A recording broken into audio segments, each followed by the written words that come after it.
আরেফিন রুমি নামটা শুনে স্মৃতিকাতর হয়ে পড়ে গোটা একটা প্রজন্ম। মনে পড়ে যায় সেই রিলিক্সগুলো। তোমার চোখে আকাশ আমার চাঁদ উজার পূর্ণিমা, ভেতর থেকে বলছে হৃদয় আমার প্রিয়তমা। একবার বলি বারবার বলি বলি যে লক্ষবার, তুমি আমার প্রিয়তম তুমি যে আমার। লাইনগুলোর পরতে পরতে মিশে আছে সোনালি সময়ের ঘ্রাণ। স্মার্টফোনের সরাসরি তখন ছিল না অবাধ ইন্টারনেটের সুবিধা। সাধারণ মোবাইলের ভেতরকার 2 GB মেমোরি কার্ড ছিল।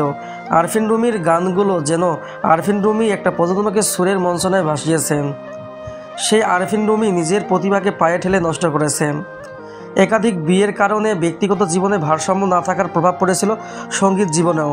কিভাবে উত্থান হয়েছিল আরফিন রুমির, কীভাবেই বা এলোমেলো হয়ে গেল, চলুন জেনে নেই।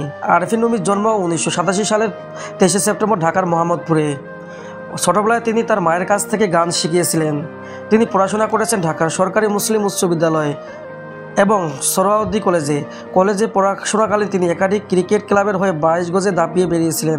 আসলে সঙ্গীত শিল্পী হিসেবে আত্মপ্রকাশ করার আগে তিনি একজন ক্রিকেটার ছিলেন। আরফিন রুমি ঢাকার কাঁঠালবাগান ক্লাব, চট্টগ্রামের শতদল ক্লাব ছাড়াও অন্যান্য ক্লাবের হয়ে ফার্স্ট ডিভিশনে খেলেছেন। ছাত্র হিসেবেও ছিলেন মেধাবী। তিনি জগন্নাথ বিশ্ববিদ্যালয় থেকে ফিন্যান্স ও ব্যাংকিংয়ে স্নাতক সম্পন্ন করেছেন। গানের জগতে আসার আগে 2006 সালের দিকে মডেলিং শুরু করেন রুমি। তিনি বেশ কয়েকটি নাটক ও বিজ্ঞাপনও কাজ করেছেন। হাবিব ওয়াহিদ ও ফুয়াদ আল মুত্তাদি ছিল আরফিন রুমির প্রেরণার উৎস। এই দুজনের কাছে তিনি অডিও ইঞ্জিনিয়ারিং শেখেন। ধূমকেতুর মতো উত্থান হয়ে আরফিন রুমির একের পর এক শ্রোতাপ্রিয় গান উপহার দিয়েছিলেন, কিন্তু কেরিয়ারের তুঙ্গে থাকার সময় একাধিক বিয়ে করে আলোচনার জন্ম দেন।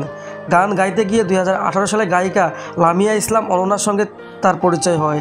এরপর পারিবারিকভাবে তাদের বিয়ে হয়। পরবর্তীতে 2012 সালে আমেরিকায় একটি স্টেজ শো করতে গিয়ে কামরুন্নেসার সঙ্গে পরিচয় হয় রুমির। রুমি তার স্ত্রী অনন্যা ও ছেলে আরিয়ানকে রেখেই 2012 সালে 14 অক্টোবর নিউ ইয়র্ক প্রবাসী কামরুন্নেসাকে বিয়ে করেন।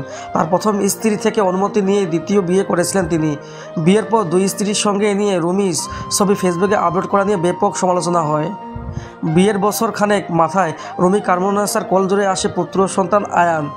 এইদিকে প্রথম স্ত্রী অনন্যা মামলা করে বসেন। রুমি জেলেও খেটেছেন।